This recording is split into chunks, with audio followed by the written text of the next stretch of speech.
Kids are obsessed with food that isn't always particularly healthy for you, especially pizza. Every so often, we would go out to different restaurants and I would always get the pizzas there. One day, we went driving to see if there were any new restaurants in town. I told my parents about the commercial I saw on TV for a place called Fredbear's Family Diner, owned by a company called Fazbear Entertainment, which appeared to be a kid-friendly restaurant with animatronic mascot characters. I think their names are Fredbear, Spring Bonnie, Freddy Fazbear, Bonnie the Bunny, Chica the Chicken, and Foxy the Pirate Fox. We drove around for a while and found Fredbear's Family Diner was open not too far from home. And like any other kid, I got excited and begged my parents to go in. I didn't see why not. We walked in, and there they were, on their stages.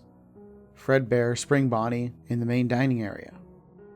Freddy Fazbear, Bonnie the Bunny, and Chica the Chicken in one of the party rooms, and Foxy the Pirate Fox in another party room. I think it was called the Pirate's Cove or something like that.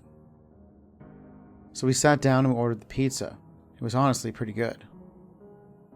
Fredbear and Spring Bonnie sang away on stage. The other kids sang along, and I joined in too. But I noticed someone at the back of the room was hiding underneath a table. He looked a lot younger and was down there crying. I could tell immediately that he was scared of the animatronics. Because I mean, come on, everybody was scared of big, giant talking animals coming to life when they were younger. You never think it's someone in a costume or just a robot. I asked him why he was hiding underneath the table and where were his parents, but he refused to respond. I decided not to bother him, still finding it strange that this young guy was here on his own, somehow without his parents or any kind of supervision. But as I walked back to my parents, I heard a voice from behind me.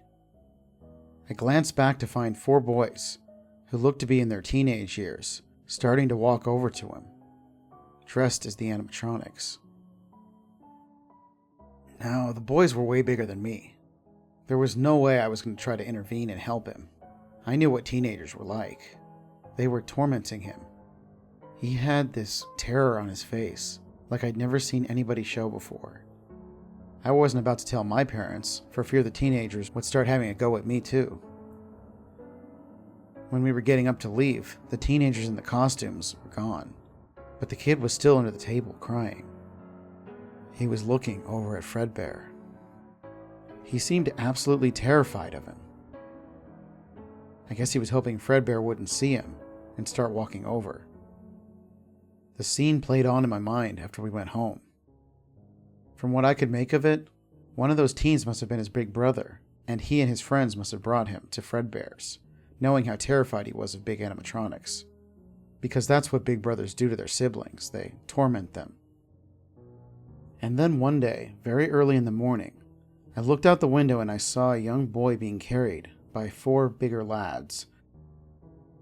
I heard one of them say, "Let's go to Fredbear's for your birthday, little buddy. Let's party with the bear." I immediately knew it was the kid, his big brother, and his friends. They were at it again. My God, where the heck were their parents? I thought to myself. How on earth did they not know this was happening?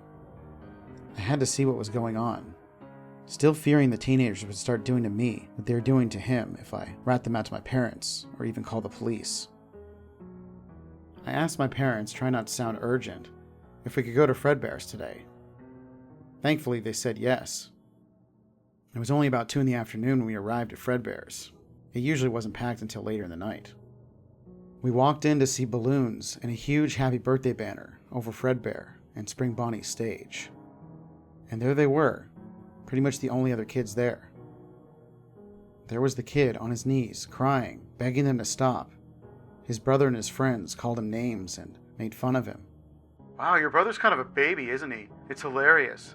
Why don't we help him get a closer look? He'll love it." "No, please." Now this is utterly absurd. It was going too far. He only looked about 7 for crying out loud. But still the voice in my head told me not to get involved, fearing what would happen. "No, I don't want to go," screamed the kid. "You heard the little man. He wants to get even closer." They laughed hysterically at his distressed cries. They brought him all the way up to Fredbear, kicking and screaming at the stage.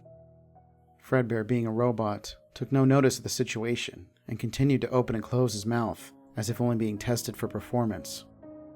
"Hey guys, I think Little Man said he wants to give Fredbear a big kiss." My heart rate shot up. Fredbear's mouth was sure to close down on his head. My heart started beating, and the voices in my head went wild. Shockingly, there was no staff around. This was terrible management of the restaurant. "On 3. 1, 2, 3. They shoved his head into Fredbear's mouth, and it got stuck. The brothers laughed hysterically, but then suddenly his head was crushed in the mouth, and in a split second, they all stopped laughing. There was complete silence, and then there was havoc in the restaurant as other customers arrived, and staff only took notice of the situation, all being at that point too late. Fredbear malfunctioned and stopped moving. The kid's blood was spilling out from his mouth. An ambulance and the police were called, everyone evacuating from the building. The big brother and his friends did the same. Only this time their hysterical laugh and smiles were gone. Their eyes were bloodshot, spilling tears all over their faces. My family went home, and the next day the story made headlines in newspapers and was all over the TV. Turns out he died in the hospital, not straight away. The blood loss was too much, and he died in a coma. The parents of Chris and his big brother, who reporters said his name was Michael Afton, were never found. Everybody was wondering where they were this whole time, especially considering that apparently Michael's father, William, was actually a co-founder of Fredbear's Family Diner, alongside a guy named Henry Emily. Fazbear Entertainment made the decision to shut down Fredbear's Family Diner the following day, and it was left to rot from then on. This event was soon dubbed the Bite of '83.